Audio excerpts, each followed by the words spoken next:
Old man, are you lost? The mocking voice sliced through the Nevada airfield. Arthur Hayes didn't flinch. He stood before an AH-64E Apache Guardian, sunlight glinting off its steel body. To others, it was a war machine. To him, an old friend. His worn jacket and rough hands marked him as a simple groundskeeper, someone invisible among the military elite. Colonel Davies approached, tall, proud, about 40, his uniform spotless, his eyes cold. Behind him stood younger pilots snickering, admiring the hardware, Grandpa. This isn't a museum, he sneered. That thing's worth more than you'll make pulling weeds. The laughter that followed was sharp and cruel. Arthur's gaze stayed on the helicopter, its turret eyes, its rocket pods. He saw Ghost brothers lost in battle, a younger self in the heat of war. She's a beautiful bird, he murmured. Davies heard it and smirked. Oh, really? Why don't you take her up? Show us your skills. The laughter swelled, expecting Arthur to retreat in shame. But instead, his back straightened slightly, his eyes lit with a long-buried fire. All right, he said simply. Silence fell. The young pilots froze. Davies faltered but couldn't back down before his men. Sergeant, he barked, get him a helmet and prep the bird. The crew hesitated. Sir, he's a civilian. That's an order, Davies roared. Arthur moved toward the Apache with calm precision. The scent of jet fuel brought back a flood of memories, the Koringal Valley, a dying friend, a promise never to forget. He touched the cool metal, eyes closed. Then he climbed in. The sergeant handed him a helmet. The name tag read Miller. A chill ran through Arthur. Miller had been his young co-pilot decades ago, killed in combat. Arthur whispered, I'll remember how to make her dance. Once strapped in, his hands came alive. Switches, toggles, buttons, his fingers moved with flawless instinct. The ground crew exchanged stunned glances. This was no novice fumbling at controls. It was muscle memory of a lifetime. Within moments, the engines roared to life. Arthur gave a thumbs up. The sergeant returned it nervously. Slowly, the massive rotors spun, lifting the Apache gracefully into the air. Steady, balanced, perfect.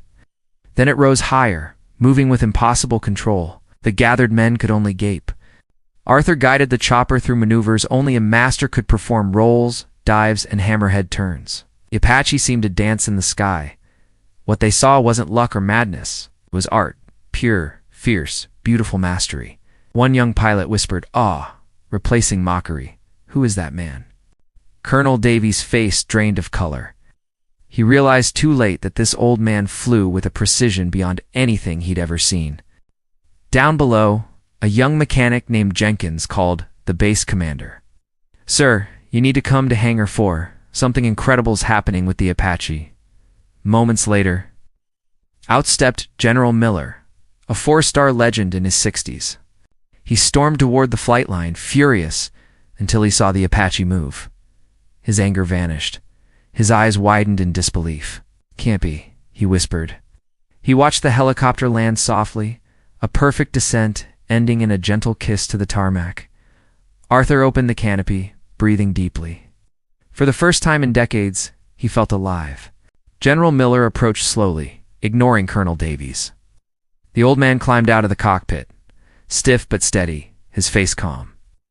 The general stopped 3 feet away and snapped to attention, delivering a crisp salute. Ghost, he said, his voice trembling. Sir, it's an honor. Too long. Arthur looked at him and smiled faintly. Good to see you too, Miller. You've done well, son. He returned the salute, slower, but just as meaningful. The young pilot stared, confused. Davies looked pale, sweat dripping down his neck. Colonel, the general said coldly, do you know who this man is?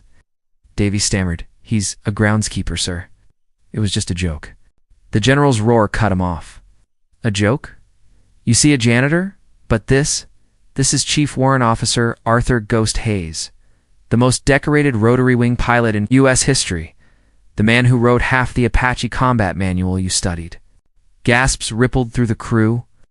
Over 12,000 flight hours, Miller continued. 7,000 in combat. He saved an entire ranger platoon in the Koringal Valley, in a bird that should have fallen from the sky. And you know how I know that? The general's eyes burned. Because I was his co-pilot that day. Silence swallowed the airfield. Every pilot, every mechanic stared at Arthur. The old man they'd mocked now revealed as a living legend. Davy's face crumpled, shame flooding him. "Sir," he choked, I'm sorry. I didn't know." Arthur placed a weathered hand on his shoulder. "It's not the uniform that makes the soldier," he said softly. "It's not the medals that make the hero. It's what you do when no one's watching. That's what defines you." Davies lowered his head, broken. That evening, he quietly submitted his resignation. Word of what happened spread across the base like wildfire. The story of the groundskeeper who made the Apache dance became legend. From then on, pilots greeted Arthur with respect. They sought his advice, his quiet wisdom. He never bragged, never reminded anyone who he was. Just went back to mowing grass, tending the runway, and smiling when young pilots saluted him as he passed. Arthur Ghost Hayes remained what he had always been, not a man of titles but of substance. A reminder that true greatness doesn't need to be seen or shouted, it simply is.